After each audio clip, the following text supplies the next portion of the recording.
Make a mental picture where you're busy fending for your children in a far-off town. Mama amekaa na watoto kaa 5 years. Siyuko karibu na wao. Na hakuwa anafanyia chochote. Your children are under the care of your mother back at home. Kafika usiku, yeye mwenyewe tu ndo alitupikia food. Yeye ndo akatuombea na akaacha amesema ametubariki. Then one day you get calls in quick succession with bad news. Your own mother has turned against your children and harmed them. Msichana akanipigia simu, akaniambia mam nimekatwa. Nikamwambia nimekatwa na nani? Akaniambia shosho amenikata. Nikamwambia Wambo ayusho ni shosho amekukata? Akaniambia amshua. Akona nataka kuamka kwenda kuangalia sister zangu, akanikata tena na panga, nikazimia.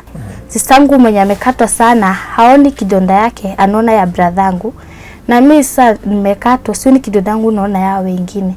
You leave everything and rush home only to be taken to the hospital where your children are admitted and then shown where your mother's body is lying. I feel bitter, lakini sina wakuuliza. Tauliza nani? This is Beth's heartbreaking story of danger lurking within and from the person she trusted the most. Kwa majina naitwa Beth Njeri Wanjiru. Mzaliwa wa Kinangop, kaunti ya Nyandarua, a place called Kirathimo ama Karoroha. Mimi ni mama wa watoto 4. 3 girls, 1 boy. Miaka yao iko namna gani? Miaka huyu mkubwa kwa ana turn 16. Huyo mwingine wa pili ana turn 12. Na huyo mwingine mwenye amefuata wa 16 ana turn 14 na 12 na 9. Very nice. Unafanya kazi gani? Mimi kwa sasa sina kazi. Niko tu hivyo. Juu nilikuwa nimeajiriwa kazi ya hoteli. Na nilipopata accident ya watoto, niliporudi sasa huku Kikuyu, nikakuta kazi imepungua. Sasa siko kazi, so far so good. Kabla tufike kwa accident, kwa sababu ndio imetuleta hapa. And it is very unique accident kwa sababu ilifanyika nyumbani. Tueleze maisha yako ya ndoa. Kama umeolewa au hujaolewa? Niko nimeolewa. Nilisoma mpaka form 3. Nikaona mama ana struggle, mimi nikatoroka nikakataa shule. Nikakaa 1 year nje, nikaolewa. Nikakaa kwa ndoa kama miaka 7. Ndoa ikawa ngumu. Ikanilemea. Mbona ilikuwa ngumu? Mimi nikatoka. Mzee pombe na maneno zingine hapo za wanawake, mimi nikaona sitawezana. Sasa ulitoka huko na watoto ngapi? Mimi nilitoka huko nikiwa na wasichana 3. Msichana kijana nilipata kama nimetoka huko. Sasa ulikuja kuishi hapa Kikuyu ama ulikuwa? Kwetu tulikuwa tunakaa place called Morongaro. Mimi sasa nilipotoka kwa ndoa nilienda kwetu engineer nikarenti huko. Nikakaa huko kama miaka 5 na watoto wangu. Kwa hivyo watu wa engineer? Watu engineer wananijua. Watu wa Kirathimo nimesomea shule inaitwa hapo Kirathimo inaitwa Karoroha, wananijua. Maisha yako ya ulipotoka kwa ndoa ilikuwa namna gani sasa ukilea watoto wako kivyako? Mimi maisha yangu nilipotoka kwa ndoa yani kwanza ilikuwa ngumu, lakini nilienda hivi nikazoea sasa. Nikaona nilikuwa nimeamua. Sasa nikaona ni rahisi na nikaanza kucontinue na watoto wangu. Okay. Sasa tukuje hapa Kikuyu. Umetueleza ulikuwa unafanya kazi ya hoteli. Ni nini kiliendelea? Ile kazi sasa juu nisiwe siko kwa kazi sasa. Mamangu aligonjeka. Amegonjeka, tumemtibisha kaa 5 years. Alikuwa amegonjeka ugonjwa ya roho. Tukampeleka hosi, akatibiwa na akapona. Sasa alipopona, sasa nikurudishe nyumba kidogo. Yeye alikuwa anakaa na watoto wangu. Nyumbani? Nyumbani Ushago. Amekaa na hao watoto kaa 5 years. Mimi nikiwa huku nje na hasu, na watumia chakula. Alipogonjeka ugonjwa wa moyo, mimi nikaona anaenda hosi, analala hosi, watoto wanaachwa kaa wako peke yake. Mimi sasa nikasema nichukue watoto, madhe akitoka hosi atakuwa anakuja tunakaa na yeye. Mimi nikachukua watoto, nikakuja nikawapeleka shule huku. Sasa vile nilichukua watoto, madhe sijui nini alikaendelea tu sasa kukua mgonjwa zaidi. Ngoja kidogo. Kwenu mmezaliwa mkiwa wangapi? Tumezaliwa tukiwa 7. Watu 7. Wengine wako wapi? Mbona ikawa wewe ndio umeita your mom? Mimi kwetu ni wa 5. Lakini mimi mamangu we were so close. Mimi napenda mamangu. Yaani tulikuwa tunapendana na mamangu sana. Nilikuwa nimehesabu kama mmoja wa watoto wangu. Dunia alikuwa anakaa na watoto wangu, nilikuwa nawalisha na watoto wangu na sikuwa naona kama ni big deal. Nilikuwa sasa nimezoea. Okay. Nilikuwa ninamhesabu kama ni mtoto wangu. Sasa alipogojeka vile nilichukua watoto akaenda nyumbani kukaa peke yake.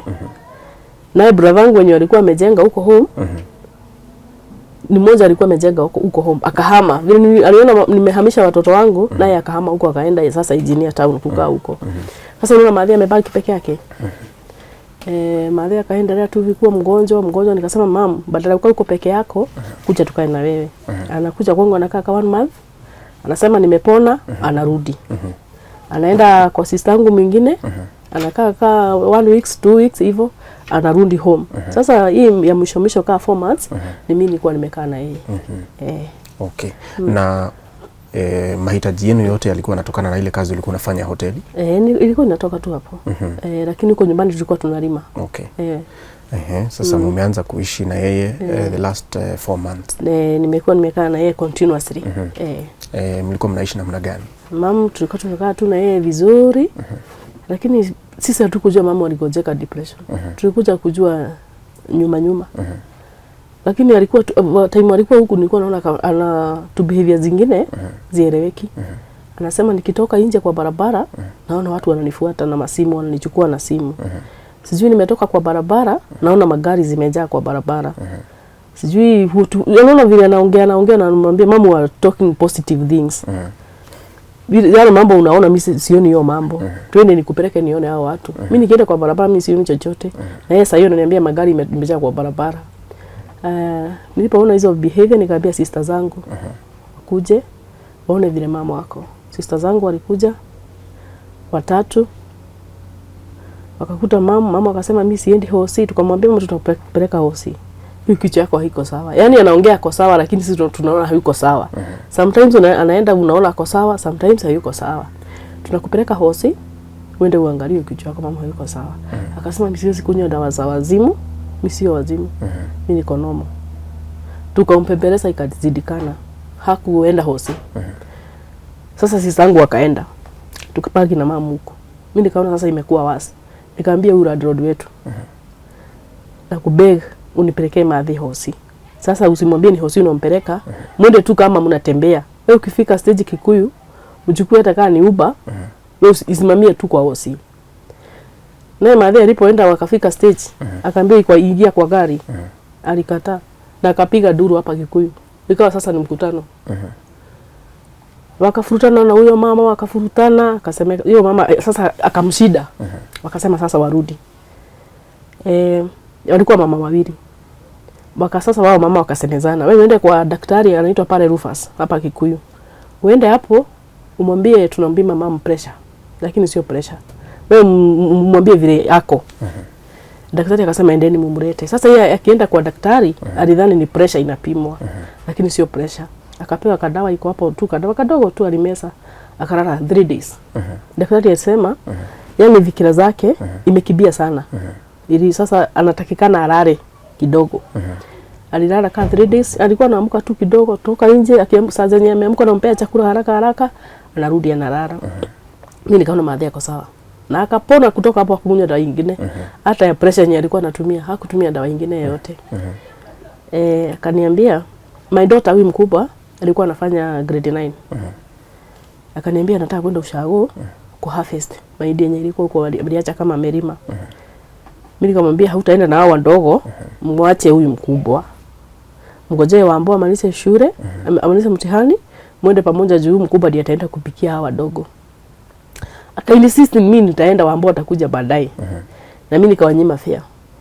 Zilikuwa nataka wangojee mkubwa, juu niliona wadogo ataenda kustruggle. Mimi nikamwambia mimi sina pesa. Pesa yenyewe nilikuwa nayo nimetumia. Sina fare. Mtaenda na nini? Akaniambia sasa mimi tutangojea. Nikaona sasa amekuru. Sasa tutangojea. Yaani nikaa ilikuwa tu na mfurutano niwape fare nisiwape. Nilionyima fare kama mara 2 3. Na niko nayo tu nikasema siwapei niwape nisiwape.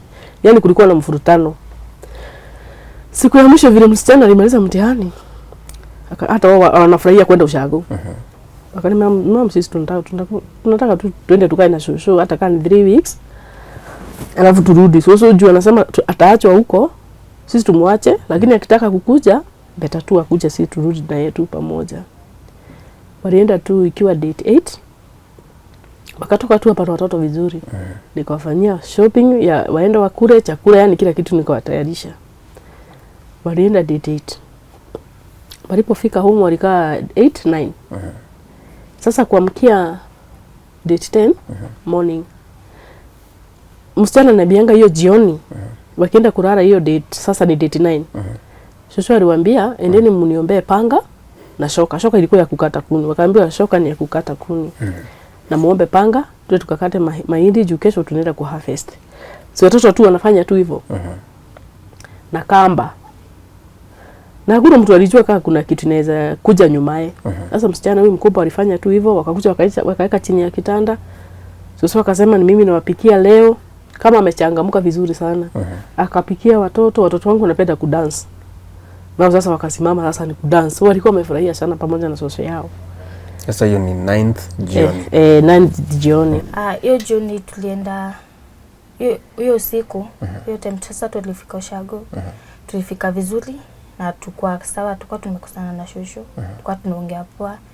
But kutoka huku home kidogo tu nikundishe nyuma. Kutoka huku home shosho hakuwa anataka twende kwa ushago. Alikuwa anasema ati tukienda ushago tutaenda tumwache peke yake.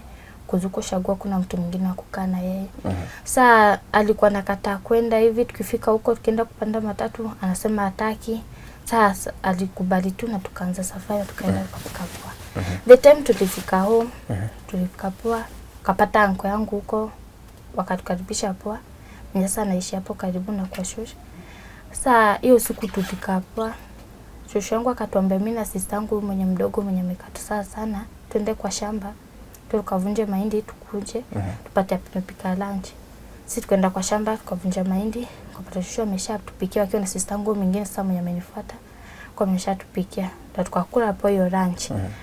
Ikafika tu masaa zikaenda tu, ikafika jioni ndio shosho akatuambia endeni mkombe panga na shoka. Tukamwambia shosho waenda, sisi tutachukua nyumba tukifanya kazi. Yeye mwenyewe akaenda kuomba panga na shoka. Kafika usiku, yeye mwenyewe tu ndo alitupikia food, akakatakata viazi, akatupikia mchele, tukakula, ikafika time kwenda kwa bed. Yeye ndo akatuombea na akaacha amesema ametubariki. But sasa ndo tuende kulala. Shosho yangu alianza kutupea stories za rafiki yake alikuwa mwalimu, kwa ananifunzanga. Cause asemanga watoto wake anasemanga huyu mwalimu ndo alifanyanga anze kupata hizo magonjwa alikuwa nazo. Kaza kutuambia hata mimi nikiwa kufa mseshu huyo mwalimu safari zenye mimi nimeenda na yeye safari 2-3. Akatuambia akaanza kutuelezea alikuwa ameenda na yeye. Ya kwanza alikuwa ameenda kwa pastor wetu. Ya pili alikuwa ameenda kumpeleka hosi. Na wengine walikuwa wamekuja kuangalia mama. Akatuambia msiwe mshuku, yeye ni mtu mzuri. Nikamwambia shosho sawa, na nikamuuliza mbona utuambie hivyo? Akatuambia hapana, mtu anafaa aache akiwa amesema kila kitu. Aache. Aache akiwa amesema kila kitu, ndio asiache watu wengine wakishuku mtu. Anza kusema tena anaona kichwa, kapata dawa hapo kwa meza. Hizo dawa mimi sijemwona akizimeza. Nikamuuliza shosho, hizi dawa ni za nini? Kalimbia dawa zangu za kitambo nilikuwa na mezanga ndo nini sasa depression yangu ishuke. Sasa brother yangu mdogo tu alimuuliza shosho, acha kumeza hizo dawa. Unajua kuna dawa ndeza meza zikuharibikie. Shosho akamwambia hapana Denu, acha mimi nimeza kunasikia vibaya. Tukaanza kukaa kama tunang'ang'ana naye tukitaka kumnyang'anya. Brother yangu akaenda akazichukua kwa ataka kwenda kuzitupa. Shosho akamwambia ukijaribu kutupa hizo dawa utaona venda kufanyia. Nikamwambia brother yangu baada tubishane na yeye na the more mnabishana na yeye the more na feel vibaya mpatie tu. Na akazimeza hizo dawa. But after alikuwa ameshamaliza kuzimeza nikazichukua nikazificha. Ndio kesho yake niende niulize daktari hapo kwa chemistry dawa ni gani. Sasa tukaenda kwa bed. Usiku mimi usingizi sijui kama shosho yangu aliongea ama mimi ndo nilikuwa naota ama ndio akili zangu zilikuwa zinafikiria hivyo. Nilisikia sauti kisema unajua naweza amka usiku ni wakate ni waue na then mimi nijue. Sikujua mashosho aliongea. Sasa mimi nikafikiria tu mind yangu imefikiria hivyo kaendelea kulala. Nipe kwanza picha ya vile mlikuwa mnalala. Mlikuwa mnalala room moja ama? Nyumba ya shosho sasa ni kubwa. Sasa tukua yeye alikuwa anaogopa kulala bedroom. Katuambia si wote talala sitting room.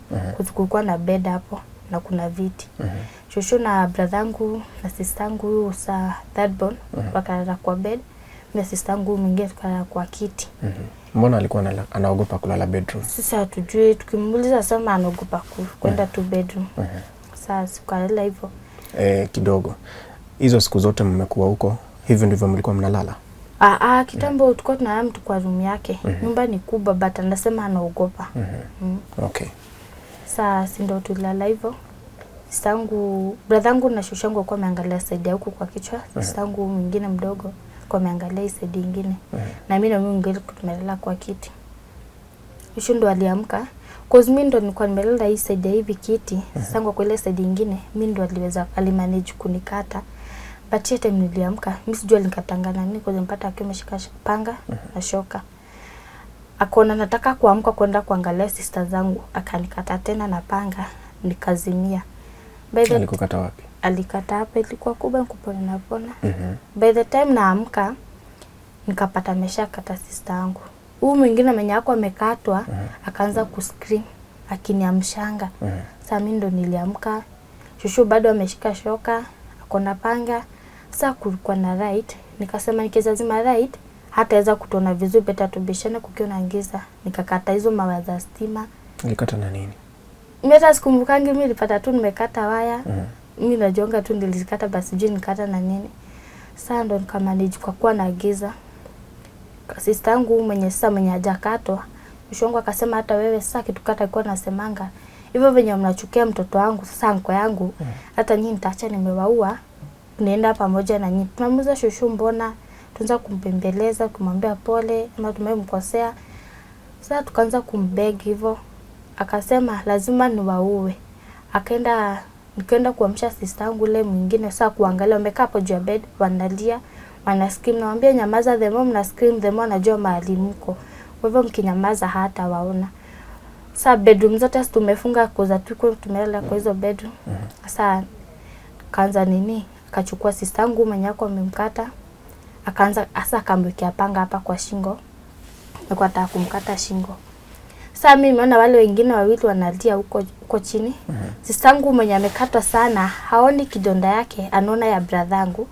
Na mimi sasa nimekatwa, sioni kidonda yangu, naona ya wengine. Ndo tukaenda kaambia sister yangu mwenye sasa ameshikwa shingo, wewe na tu kuzunguka na shosho hapo, na mimi ngangane tu kufungua mlango wa bedroom. Tukamanage kufungua mlango. Nikachukua sister yangu hawa, brothangu na sister yangu, tukawapeleka bedroom. Nikamwambia mwingie chini ya bed. Niwarushe kwa mangunia na manguo venye shosho atakikuja kwa tafuta hata waona. Ndio sasa nikacha nimefungia hao, nikakuja kusaidia sister yangu. Sister yangu sasa alikuwa analia akiniambia waambie nataka kuona mimi nikitaka kuuliwa, kuja unisaidie. Sasa mimi nimeumia, sioni vizuri kwa sasa macho na bleed. Sasa sister yangu demo niona venye analia sana akinipembeleza, nikaenda nikaushanisha shosho akamka kwa bed. Hata akiwa ameanguka kwa bed sasa sikaambia sister yangu tupotelee bedroom. Tukienda kuingia bedroom akavuta sister yangu mguu karibu amkate mguu. Ndio mwenye alikuwa chini ya kitanda akaamka akakasirika, akakuja akaunganisha shosho akaanguka, tukamanage kuingisha huyo mwingine kwa bedroom. Sasa alienda room yenye ilikuwa sasa tulikuwa tumejificha kwa room yake. Akaenda room yenye yetu sasa ilikuwa tunalalanga kitambo. Alikuwa ameenda kutafuta mbao ya kukuja kuvunja mlango. Sasa ile time waliingia bedroom nyingine, si tukatoka mimi na sister yangu mwenye jakato, tukaacha wengine chini ya kitanda. Nikamwambia acha tutoke nje tukatafute msaada huko nje. Ile time tulitoka shosho bado akatufuata. Sister yangu akamanage kutokea kwa gate juu kumefence huko, akamanage kutokea kwa gate. Sasa mimi nikaanza kuzunguka nyuma ya nyumba. Najua bado wako na panga, sasa mimi ndo anakimbiza na nimeumia macho sioni. Kina kapatana na mti kanigonga. Nikaanguka, angenikata miguu. Nikavutanisha ikabidi tu nipande juu ya waya, nipite huko juu ndo niweze kutoka, ndo asimanage kunikata. Ndo nilitoka. Nikapata mzee mwingine alikuwa amesimama hapo. Sasa tangu ameanza kuita watu kwa nje. Kena kita baba mwingine nikamwambia enda saidia sister yangu na brother yangu huko kwa nyumba. Wao wenyewe wanaogopa kwenda kushusha kwa panga. na ako na nini shoka, wanaogopa. So watu wakajia huko hapo saa ili hapo home hawaingii kuzoshwa na wakataza na wezi pita huko juu ya fence. So sijui alikutoa wapi nguvu kuzoto kimshia kitu. Sistangu mwenye amekatwa sana haoni kidonda yake, anaona ya bradhangu. Na mimi sasa nimekatwa sioni kidonda yangu, naona ya wengine. Watu kwa ngangane na wao. Na sistangu sasa mwenye ajagongwa anze kutafuta kwa watu wa kuwatoa. Mimi nikimbie nikatafuta gari ya kupeleka sisa zangu hosi. Sasa ndo nilianza kukimbia. Nikienda kufika mahali nilikuwa naenda kuchukua gari, nikapatana na anko yangu, brother mamangu. Kumwambia anko enda home, uende utoe kina masi uko chini ya bed, ndo nimewaacha na mimi nikatafuta gari huko juu. Hiyo time hatuna viatu, kunanyesha, venye tu mtu ametoka kwa bed hivyo tunaenda kwa bed tumetoka hivyo tu. Kunanyesha, kuna baridi, miguu imeganda. Anko akaniambia wewe rudi, mimi nikaendea gari. Sasa mimi kurudi, nikifika kwa gate ndo nikasikia watu. Sasa nimepata watoto wametolewa huko kwa nyumba, wako huko kwa neighbor wana breed. Sasa mimi nikifika huko gate nikasikia watu wakianza kuscream. Nikauliza nini mbaya, wakaniambia shushu amejinyonga. Na yangu akakuwa ameshafika. Kwa mwambie tunataka kuona shushu, hata kama ametufanyia hivi, ni shushu tutataka kumuona. Akatukataza kumuona. Akatuambia kwanza afanyeni hivi, shughulikeni na kwenda hosi, mtakuja kumuona baadaye. Sasa gari lifika, tukachukuliwa na majirani huko na aunti yangu, sasa bibi yangu katupeleka hosi.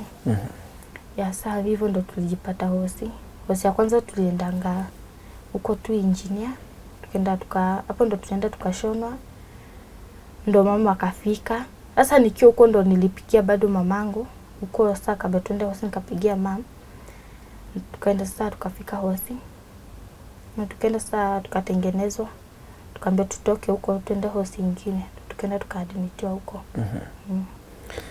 Sasa out of kukatwa ndio maana jicho linatoa machozi.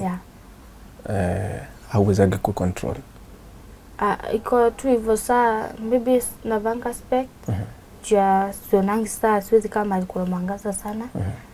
Sasa lazima nikae spec za kufanya nini? Punguza light. Ni hii jicho moja.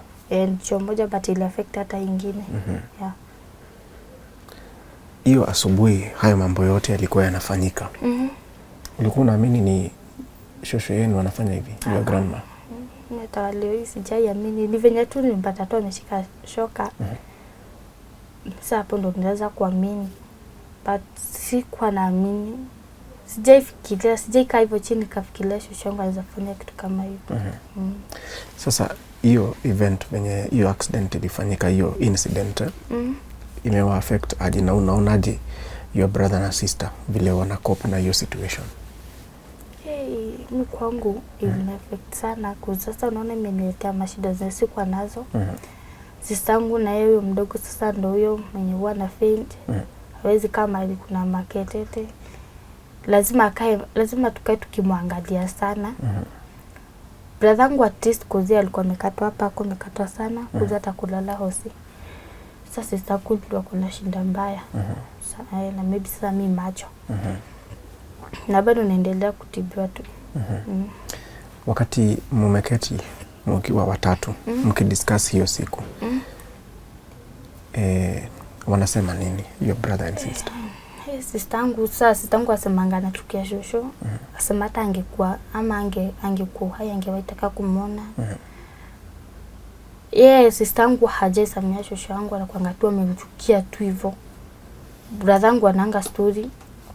Bradhangu anasijisikia tu akitanja shosho.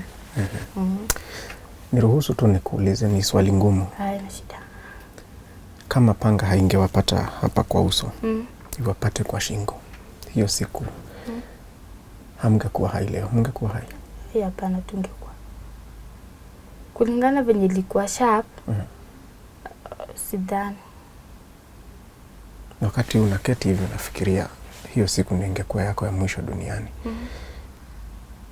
inakupea picha gani ama nini kwa mawazo yako? Sasa mimi venye tu nimekaa tu hivyo nakumbuka venye kodi happen. Kitu ya kwanza nilipea uoga ya kwenda kwa mtu, siwezi enda kwa familia, siwezi enda kukaa kwa mtu. Naogopa. Nasema tu amba shosho yangu mwenyewe anaweza nifanyia hivi. Mtu mwingine ndo anaweza kosa kunifanyia hivi. Sasa iliniweka uoga ingine, siwezi kaa na mtu mwingine expect mamangu. Pole sana. Ungetaka kuwa nini wakati utakapomaliza masomo? Natakanga kuwa neurosurgeon. Na saizi uko grade? Naenda grade 10. Ushachagua career path? Nimeshachagua. We wish you the very best. Hamjafanyiwa counseling, si ndio? Bado. Is it something that you would want? Yeah. Do you see your brother and sister get disturbed mentally? Yeah. Naonanga What are the signs that unaonanga hiyo kitu ili affect sana? Sister yangu hawatakangi kukaa mahali kuna watu. Walikaa kama wamejichukia. Wame withdraw. Sasa wanaanza kukumbuka wanatakanga wakae peke yake. Kukaa akilialia hivi. Akisikia mkitaja shosho anaanza kukasirika. Hataki kusikia mahali jina shosho kitajwa. Sasa vitu kama hizo.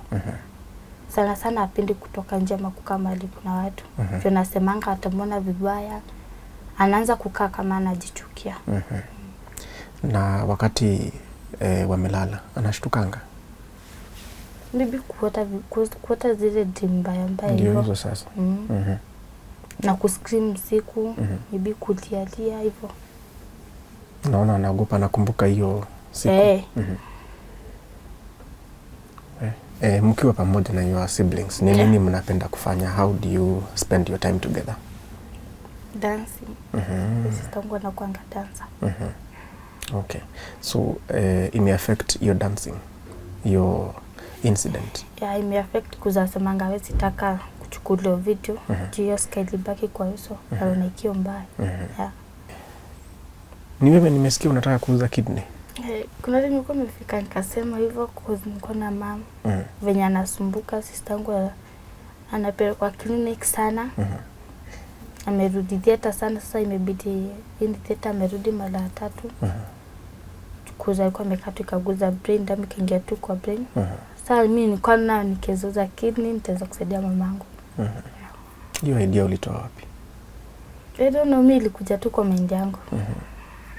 Na your dream school ni gani? The dream school ilikuwa nini? Alliance. But sikuweza kwenda. Cause Umepata barua? Umepata barua? Bado. Shule yenye naenda nimeitwa nini Thika. Sijui mko Thika inaitwa St. Angelas. Sijui Mathika, sijui mko Mbutu huko ndo nimeitwa. Ndo iko. Okay.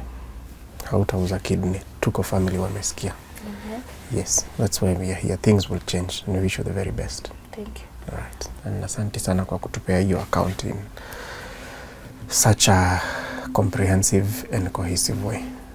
Yes, you're going far. Yes, and be there for mom as well as your brother and sister. Kwa sababu sasa wewe ndio mkubwa. Shikaneni. Na uambie wasijichukie. It happened, but now life will have to move on and you're not alone. Tuko families with you. Thank you. Yes. Sasa kuamkia 10 jioni, mimi nilipigiwa simu kaa 6 imebakia kitu kidogo juu ilikuwa kaa 5 something hivyo usiku. Mwezi gani? November. November. Ni this holiday. Msichana akanipigia simu.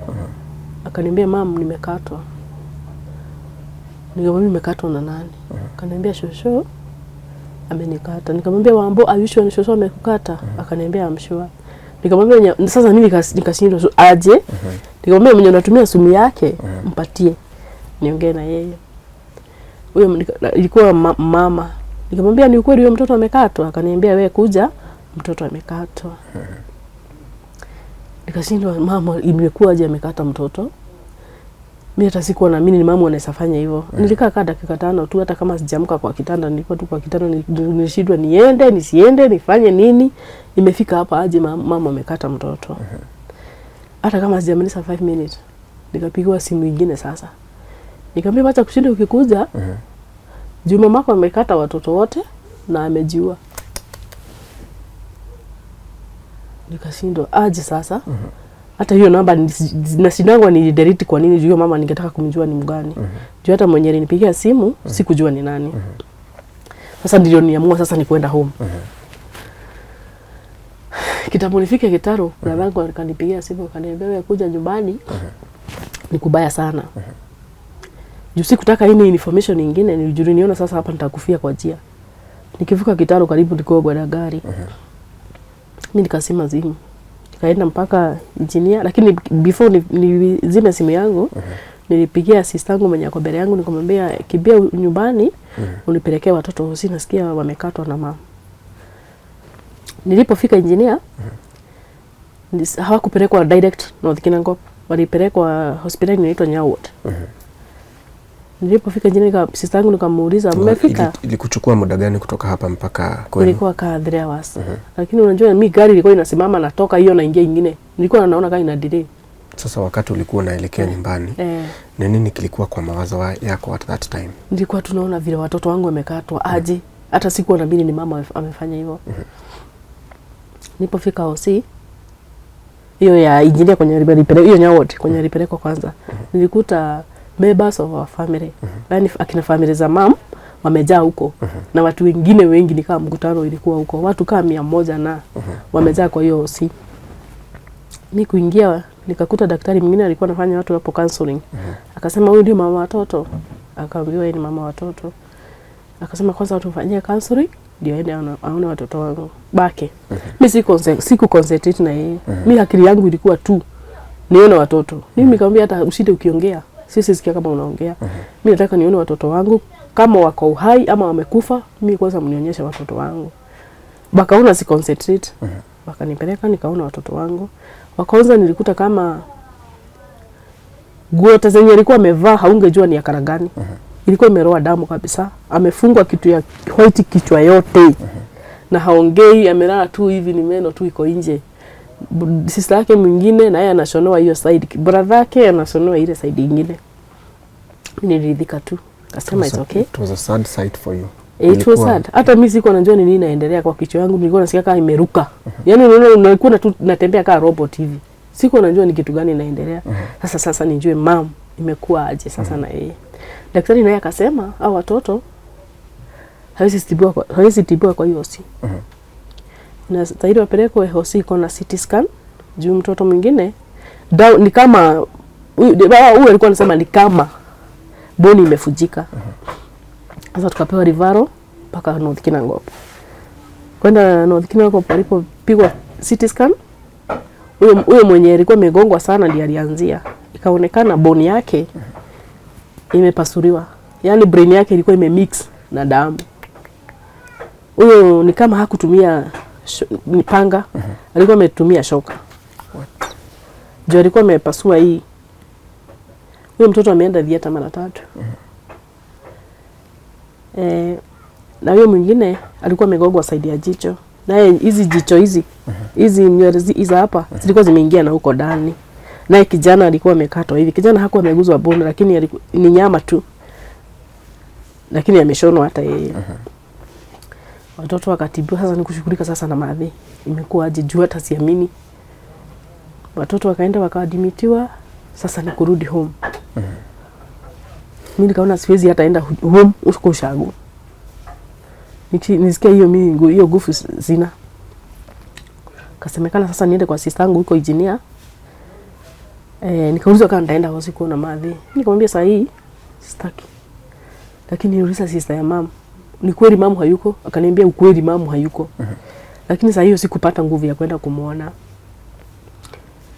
Watoto wangu wakabaki hosi na yeye sasa ni kupanga mazishi ya mama. Huo mzigo ulikuwa unaubeba namna gani Beth? Hiyo mzigo ulikuwa mzito. Watoto wako hospitali na mnapanga mazishi ya hiyo mama. Hiyo kitu hata msijui. Nikaa was abnormal.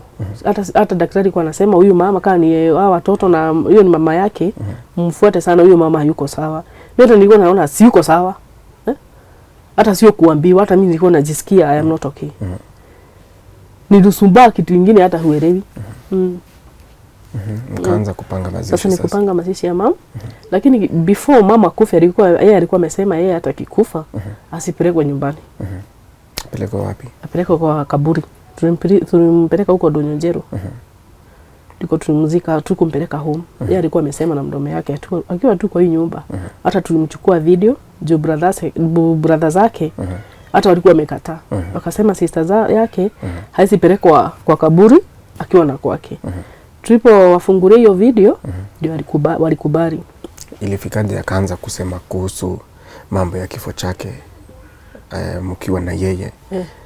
Na wewe ukaona ni muhimu mrecord? Alisema achukue video. Ni insist. Hata ni vile ni delete hizo vitu.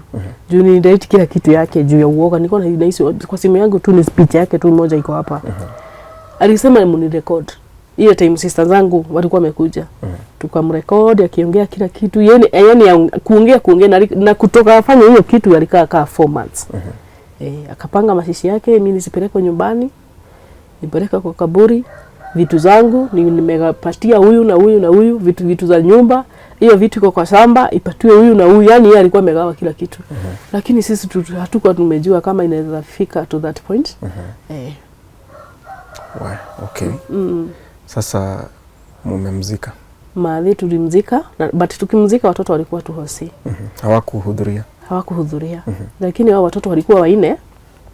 Mmoja hakuguzwa. Sasa huyo mgonjwa mwenye hakuguzwa alihudhuria. Lakini huyo inasemekana ni kujitetea alijitetea. Lakini huyo walikuwa wamependana sana na maimamu. Hata niye nimemname.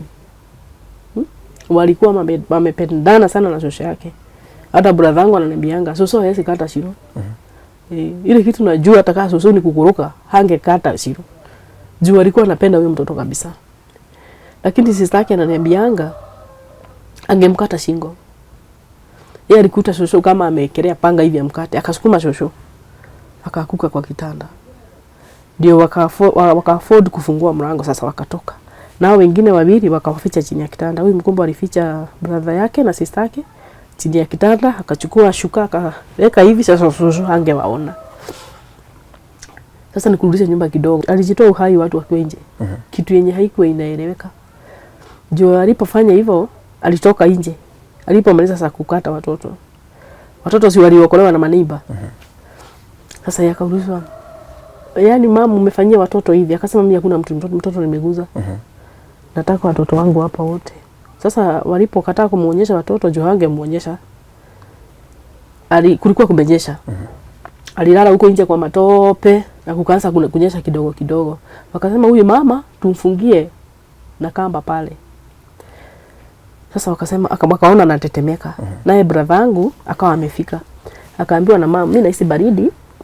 Enda uniletee viatu nivae. Hata usiniletee viatu, niletee gumboot nivae.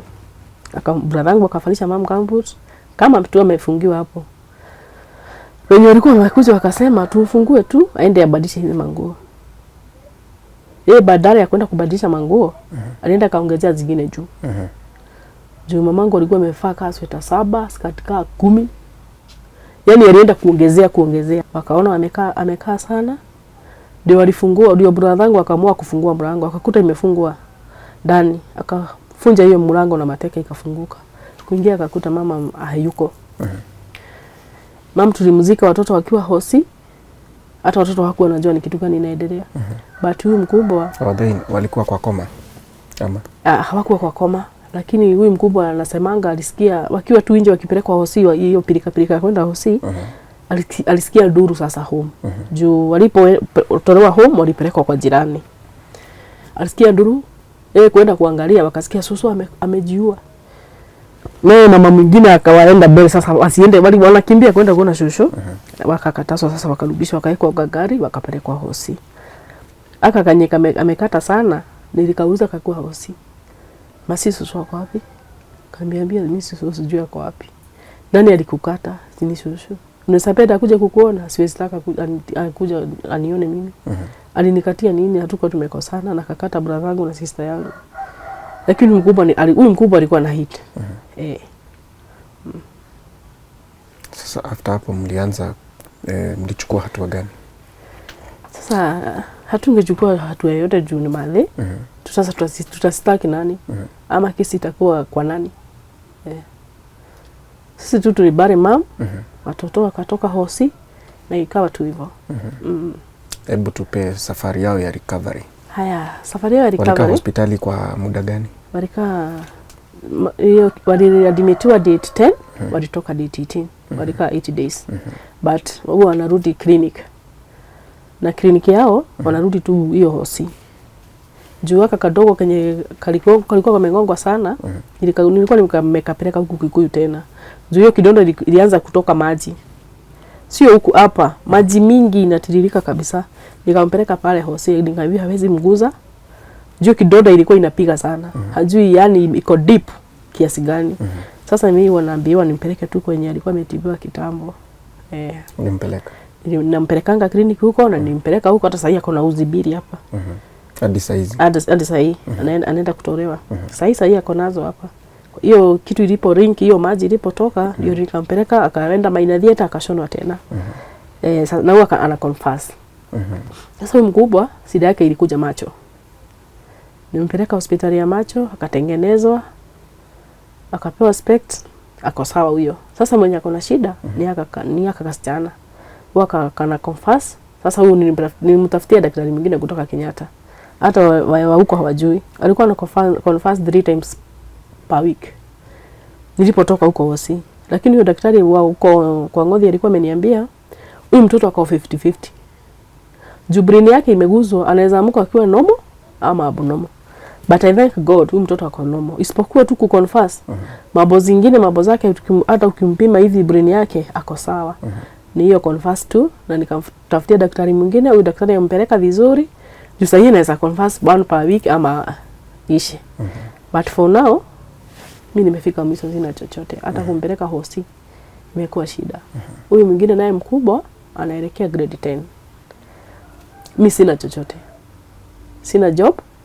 Sina ini. Ilifika tu point akaniambia mam, beta mimi niuze kidini yangu niende shule. Nikamwambia kidini unauza wapi? Mimi nitaenda hosi niulize mwenye atabai, mimi bora tu niende shule. Juu hii maisha ya shida mimi siwezi taka kuishi na hii maisha na sitaki wewe uishi na hii maisha tena. Nataka nisome nijitoe kwa shida. Na mimi sina uwezo wa kupeleka huyu mtoto shule. Na huyu mwingine au wengine wanataka tu kusoma. Sasa shida ile kubwa mimi niko nayo. Ni huyu mmoja tu aingie shule na huyu apate matibabu. Hao watoto wananiambianga mam tuhame hii nyumba. Hii nyumba tulikuwa tunakaa tu pamoja na Mavi. Nikauliza kwa nini? Mimi nikiingia kwa nyumba naona kana za kuta Soso amelala pale. Sasa hiyo image ya kuona Soso walikuwa wanatoka shule, wanakuta Soso kwa huku, mimi naanga kana za toka nje, nikuta Soso akiosha vyombo hapa. Au tuhame hii nyumba. Naambia tunaweza hama. Tukilipa hiyo rent, juu nilikuwa na arrears ya 4 months. Tukilipa tutahama. Sasa hiyo imefanya tu nisihame. Juu watoto walipotoka hosi niliambia landlord mimi atake tu nilipe kuanzia hapo sasa kwenda na mbele, hizi zingine za nyuma nimlipe tu pole pole. Ni vizuri umeguzia vile wanasema muhame kwa sababu wako na hiyo imagery wanaweza pata nyanya yao hapa. Kwa sababu nilikuwa nataka kuuliza tangu hiyo siku hicho kitendo kilichotendeka umeona wameaffectiwa namna gani kwanza watoto? Watoto wamekuwa affected. Sasa kuniambia mam tuhame huku, Soso atakuja hivi, hata kuwa na discuss mambo ya Soso yao sana. Wana discuss ilienda aje, wewe uliona aje. Wana discuss. Na wewe mwenyewe wakati unawaangalia unaona wako na scar. Na unajua mwenye aliweka hiyo scar ni your mom ambaye mlikuwa mko close sana, mmependana sana. Imekuwa affect namna gani Beth? Hiyo kitu imeni affect sana. Juu in this life mtu anajuanga mamake ndiye mwisho. Kutoka kwa Mungu sasa ni mama. Mtu anajuanga mamangu hawezi nifanyia chochote. I feel bitter lakini sina wa kuuliza. Tauliza nani? Kwanza timu naona mtoto sasa ameconfess, mwingine analia anasema mama naumwa na hapa nikiinama nasikia kama kichwa inatoka. Unasikia mtoto huyu hakuzaliwa hivyo. Na hiyo kitu imetokana na wapi? I do feel but sina option. Ni mzazi alifanya hivyo na nilimzika. Tamuuliza nini? Only God knows. Umekuwa mzigo tangu hiyo siku.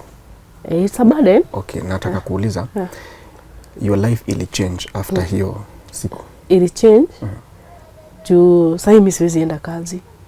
Juu naweza enda tafuta kibarua. Sasa ukienda kazi hujui mtoto ataconfess dakika ngapi, hujui ataconfess saa ngapi, hujui ataachwa na nani. Hata sasa niko na stress na shida, shule ataenda aje? Ningetaka kuuliza, mnaweza rudi, hamwezi rudi kule kwenu sasa? Uko shago. Mimi sasa hizo fagudi hata siwezi taka kukaribia hiyo area. Ita affect watoto. Ita traumatize. Lakini bado ni kwao. Bado ni kwao, lakini mimi sasa siwezi taka kukaa huko. Hata hiyo nyumba ya mama siwezi taka hata kuingia, hata kuiona hivi na macho. Apart from ile counseling ulifanywa pale kwa hospitali, umefanyiwa counseling? Hapana. Na watoto? Hapana. Wamebeba tu huo mzigo kivyao. Ungetaka kufanyiwa counseling? Wewe na watoto mnahitaji. Hey. So what is your family saying? Familia yako sasa, your sisters and brothers, mliketi baadaye kujaribu kutafuta namna kama kitu kama hiyo counseling, ama kujua vile mtasaidiana kama familia? As a family, siwezi sema tulishikana juu. Unajua pale Madhe alikojeka ugonjwa ya moyo. Tulikuwa sasa tumeuza kila kitu. Kila mtu amekuwa tired sasa. Tumekibishana na Madhe. Ni kama mtu sasa ameisha. Ni nini kilifanya akapata depression? Unaona kama ni nini?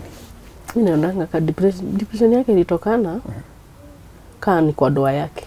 Naona kama ni hivyo. Hebu tueleze because nilikuwa nataka kuuliza your dad. Alikuwa ako wapi? My dad mimi nimelelewa nyuma yangu kulikuwa na watoto wawili. Tumelelewa na shosho. Mimi father figure mimi sijui. Lakini hao wako mbele yangu wanajua, lakini for me na hao wengine wako nyuma yangu hatujui father figure. Sasa mimi nikisikia Madhe walikuwa hawakuwa wanakaa vizuri na dad. Mimi naona kama stress yake ilitoka hapo. Sasa yeye mzigo sasa ya watoto, amelea watoto peke yake hivyo hivyo, hiyo mzigo ikawa gumu kwake. But imekuja kumaffect baadaye. Daktari tuambia depression hiyo inakuwa. Ile kitu uliona ukiwa tu mdogo, hata ukiwa mdogo inaweza kukuja kukuletea shida ukiwa mkubwa.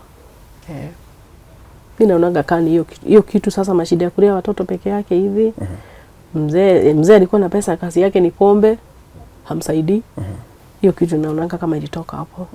Tena kuna brother yake walikuwa wamependana hapo sana. Brother ya mom aligojeka kansa ya kichwa. Akakaa 4 years struggling. Alipokufa mimi naona kama hiyo kitu iligonga mom tena zaidi. As a mother, una regret kwamba uliwaachilia watoto waende na your mom? I can't regret juu mama amekaa na watoto kaa 5 years. Siko karibu na wao. Na hakuwa anafanyia chochote. Okay. Mimi naona tu ni gonjwa ilikuja. Juu bereni walikuwa wanakaa vizuri sana na hao watoto. Hakukuwa na signs zozote. Hakukuwa na any sign. Hata nilipochukua watoto nikamwambia mama, sasa utachukua watoto wa mwingine. Au uchukue mtoto wa sister yangu mkae na yeye. Akaniambia alikuwa anasema hataki mtoto mwingine. Alikuwa anataka tu hawa. Yaani hakuwa juu ya kuwachukia. Mamangu was my best friend. Even today I celebrate my mom as a hero. Hata kama amefanya hivyo, I celebrate him as a hero. Even ndivyo ulikuwa unampenda. Na kuna kitu inakuja kwa mawazo yangu. Tuseme ni hiyo ugonjwa. Akatenda hicho kitendo. Is it possible that baadaye aligundua Kenya amefanya ndio akajitoa uhai? Mimi naona nikaa hivyo. Juu alipoambiwa amekata watoto na hakuleta watoto tena. Juu alijitoa uhai. Nikaa alirudiwa na sense. Akaona vile amefanya watoto, vile walikuwa wanakaa na hao watoto, vile tunapendana na yeye. Atakuja kusema ni amefanya hivyo kwa nini? Naona kama hiyo regret. Akaregret sasa nimefanyia Jerry nini?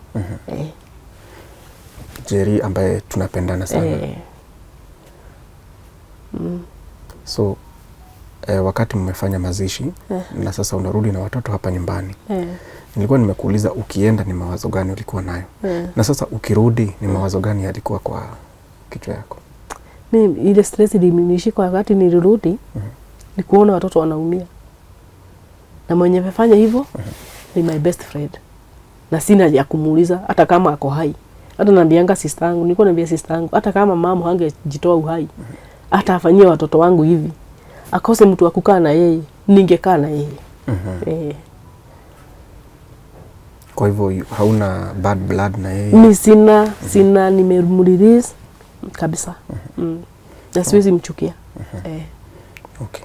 I think at this point, peana nambari yako ya simu ndio mtazamaji aweze kukufikia, mjue vile mtapelekana hii safari sasa kuanzia hapa kuendelea mbele.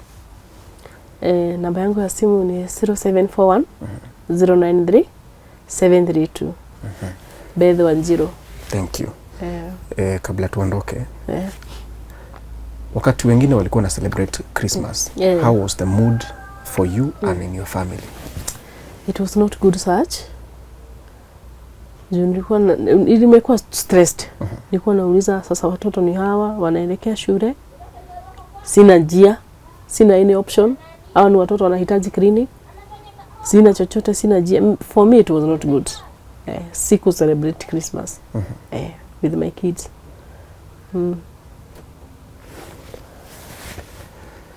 Pole sana Beth, but we wish you the very best. And we hope the story changes for you and for your 3 children. We wish them the very best. And tumaini kwamba things will change for the better. Yes, we believe. Yes. Tuko family, that is one of the strangest stories that we have covered here on this channel. What do you do when your own mother turns against your own children and then she takes her life? So you have no one to ask. You have to carry that burden for the rest of your life with a constant reminder in the scar that they have on their faces. That is Beth's story, and I hope that we can walk with her. Even counseling is welcome for her and her 3 children, and any other kind of support that she may need is welcome. My name is Kingori Wangeshi. This has been my story right here on Tuko. Thank you so much for watching.